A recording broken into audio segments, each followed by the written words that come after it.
Bueno, en la continuidad periodística, como le decíamos, está Danilo Quiribarda. ¿Cómo le va? Buenas noches, ¿cómo anda usted? Muy bien. Muchas Bueno, gracias a ver, por la invitación.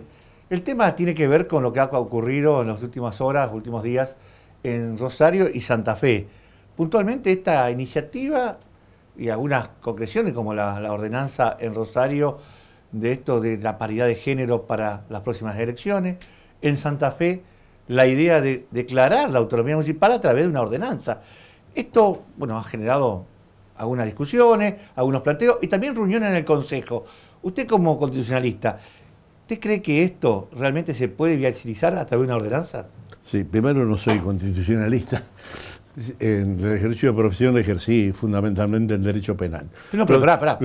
Fue constitucionalista de la Constitución de Santa Fe. Por eso le digo, usted conoce más que nadie la Constitución. De cualquier manera, el concepto de autonomía no es un concepto cerrado. No hay un concepto único, es un concepto abierto al que hay que llenarlo de contenidos. Porque tenemos el primer ente de Estado que es autónomo en la provincia, que tiene una autonomía originaria porque las provincias existieron antes que la nación y fueron fundadoras de la nación y conservaron todo el poder no delegado al gobierno nacional. Es cierto que en la Constitución del 53 ya se obligaba a las provincias a asegurar el régimen municipal. Se hablaba una expresión de régimen municipal que algunos lo entendían como que podía alcanzar un concepto de autarquía y otros que no, realmente de autonomía. Por fin, en la reforma del 94 se fue un poquito más allá y se habló expresamente de que las provincias deben asegurar las autonomías municipales. Bueno, haga un punto ahí, porque en base a esta Constitución Nacional y a este artículo que habla de las autonomías municipales, es donde se prende el concejal Roberto Zuckerman en Rosario y también el concejal Martínez Quera acá en Santa Fe. Perfecto.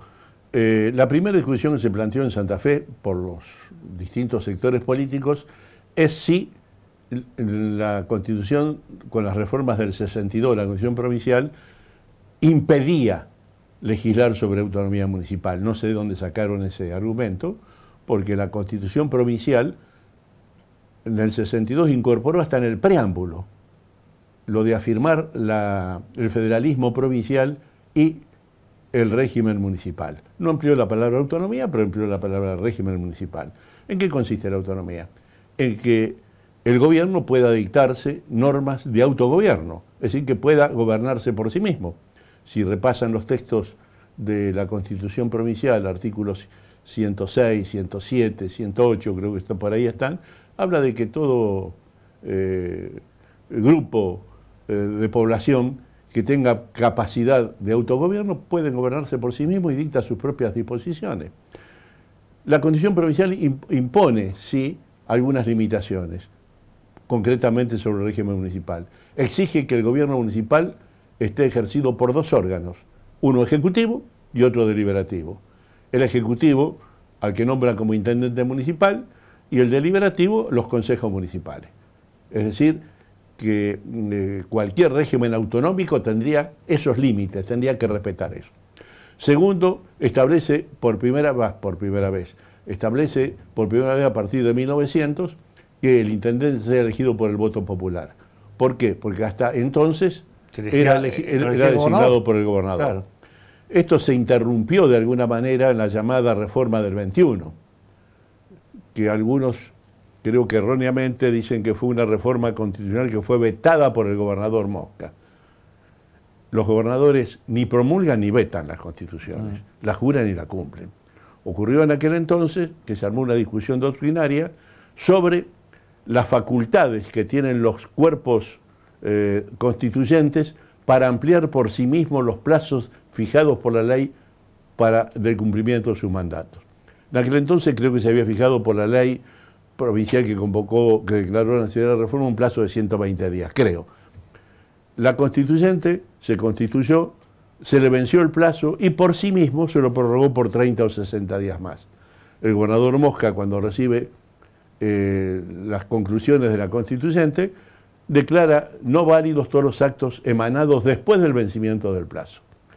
Se armó una discusión teórica y doctrinaria donde intervinieron desde el punto de vista político don Lisandro de la Torre y desde el punto de vista jurídico refutando a de la Torre, dos grandes constitucionalistas argentinos, Montes de Oca y González Calderón. De ese debate surgió claro que los poderes constituyentes no tienen una autonomía. Esos que son soberanas que pueden generar. Y Montes de Oca recordó un antecedente de provincia de Buenos Aires donde hubo una constituyente que estuvo 7 años deliberando. Hasta nombró un ministro de Hacienda, sustituyó al que estaba en el gobierno. Viendo todos esos antecedentes, nosotros en la Constitución del 62 facultamos expresamente a las convenciones constituyentes a prorrogarse su término de deliberación hasta por la mitad del mandato para el que fue constituida. Lo cierto es que en el 21 se estableció un sistema de elección directa para el intendente, se habló de las autonomías municipales y se limitó a las de primera categoría para que dicten sus cartas orgánicas, que en aquel entonces eran Santa Fe y Rosario. Perfecto. Como esa constitución no fue reconocida por el gobierno Mosca, se creó entonces el mito de que había sido influenciado por Irigoyen porque esta era una constitución laicista. Irigoyen era masón, así que no creo que haya podido influir mucho en este problema. Y además, que hay un representante militante de la vieja democracia progresista, esa constituyente estaba constituida en su mayoría por radicales que eran laicistas. Caputo, Bonaparte, etcétera. Es decir, no era la mayoría demócrata progresista. Después le echaron la culpa de que porque era una convención demócrata progresista la habían desconocido. De cualquier manera, fue un proyecto de constitución progresista que introdujo algunas novedades. No entró en vigencia. Bueno, no entró en vigencia. Intervenida la provincia en el año 35, cuando interviene el gobierno de don Luciano Molina, se restablece la constitución del 900. Llegamos así al 49. En el 49 se produce una nueva reforma de la constitución provincial. Sí. Pero para desgracia de los autonomistas, el intendente lo seguía designando el gobernador y se suprimió el Consejo Deliberante de Santa Fe. Eso es lo grave, era que se suspendió porque entendían de que era necesario porque estaba la legislatura provincial que podía hacer las veces de Consejo Deliberante. ¿Qué tiene que ver la provincia con la ciudad? Mezclaron todo. Se argumentó en aquel entonces la innecesariedad de la existencia del Consejo Deliberante y así estuvimos hasta el 55, en que por un nuevo golpe de Estado dejan sin efecto las reformas del 49 y se restablece la del 900. Cuando llega el gobierno Silvestre Beñez en el 58, al intendente lo designaba el gobernador. En aquel entonces fue la designación de don Ramón Lofeudo. Pero ya se habían restablecido la vigencia de los consejos deliberantes. Es decir, hubo consejos deliberantes. Pero vamos concretamente hoy, con la constitución que tenemos y las leyes que tenemos, ¿puede emitir una ley electoral, Rosario, con el cupo 50 y 50? Es muy discutible, yo creo que no. Que no, porque la ley electoral es una atribución de la legislatura provincial. Distinto si se legisla sobre las autonomías municipales. Usted dice que lo de Santa Fe... Sí, por eso vamos a ver, de acuerdo a mi criterio, en la provincia se puede legislar tranquilamente sobre las autoridades municipales. No hay ningún óbice constitucional. El argumento esgrimido por algunos sectores del gobierno, fundamentalmente por los sectores del socialismo, de que sin reforma no puede haber autonomía, es desmentido por ellos mismos. ¿A qué partido político pertenece Wiener? Sí, al socialismo. Y mandó un proyecto de ley, regulando las autonomías municipales. Sí. ¿A qué partido político pertenece Bonfatti? Presentó un proyecto con todo el bloque de diputados socialistas en el periodo 2003-2007 regulando las autonomías municipales. Es decir, que no hay óbice constitucional. Se podrá discutir más allá el contenido que pueda tener la ley, hasta dónde se avanza en materia legislativa sobre facultades autonómicas municipales, pero que se puede legislar sobre autonomía municipal sin ninguna duda. Además, lo de la autonomía municipal, ¿es un derecho o una obligación para los municipios?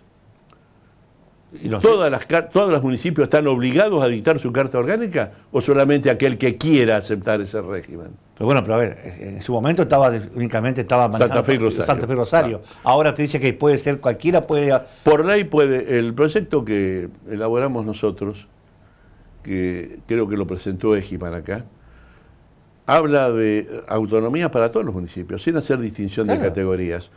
¿Por qué vamos a privilegiar Santa Fe y Rosario cuando tenemos municipalidades modelos, como por ejemplo, cualquiera sea el signo político que la haya gobernado, como Rafaela, como Venado Tuerto, como Casilda, como Reconquista, que a lo mejor tienen un mejor sistema y régimen administrativo, una mejor tradición incluso en la materia.